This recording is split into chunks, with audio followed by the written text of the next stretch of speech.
It's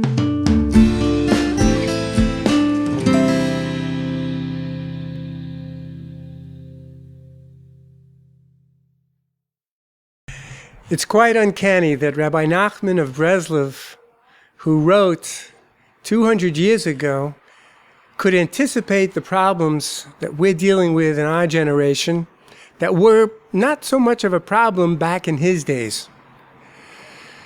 He wrote in the Garden of Wisdom about a person who traveled, who left home and wandered the world, in quotes, in search of himself.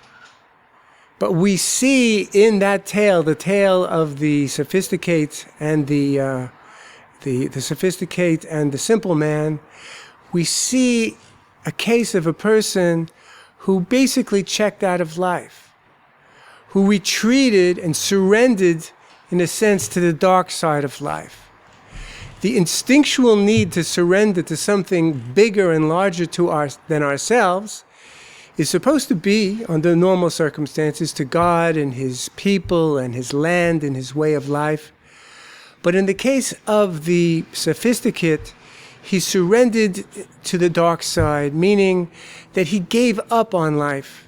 And that because he didn't have the positive role models and something positive that he could connect himself to, of course he certainly did, but he chose not to, he got lulled in and sucked in to something that was bigger and greater than himself. But of course, that was something pathological, what we might call evil. And so he got sucked into losing his identity, losing himself, losing the ability to use all of the great talents and skills that God had given him, and ultimately falling into such chaos and such apathy and such depression that he almost didn't come back from it. How do we help people who have fallen, who are wandering the world as we speak now?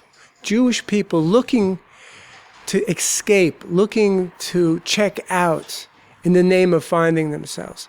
Well, we have to show them that it's okay to believe otherwise. We have to set an example of people that believe strongly in God, and that we can show them through personal example that God's way of life is the best way of life.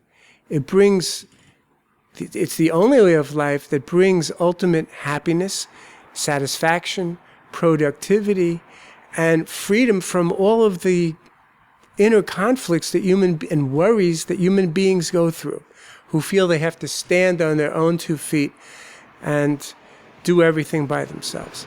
Personal example and patience and lots of prayer will bring these young people back. This is Dr. Zev Ballen. Remember, live strong, live with emunah.